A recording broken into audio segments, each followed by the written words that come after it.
Oh, ayan guys ha. Nagsuman na naman kami.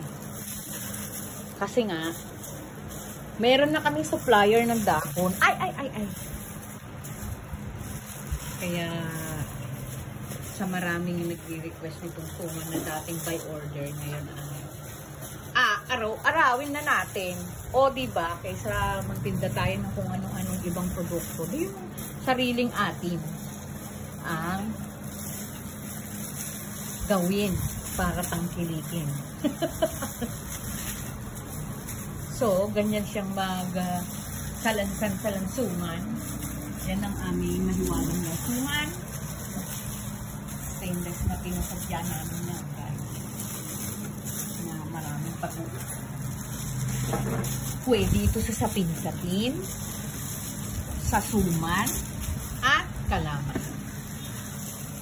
Pwede rin sa puto. Itong lansungan na to. Kaya kung baga multipurpose siya. Marami siyang mapaggagamitan guys. So, itong suman na binalot ko lang ngayon, dahil sanay naman na ako talagang magsuman kahit nakapikit.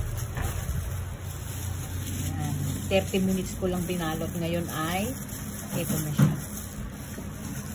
So, at pansinin nyo. Pantay-pantay ba yan guys? So, itong suman natin ay sasalang ng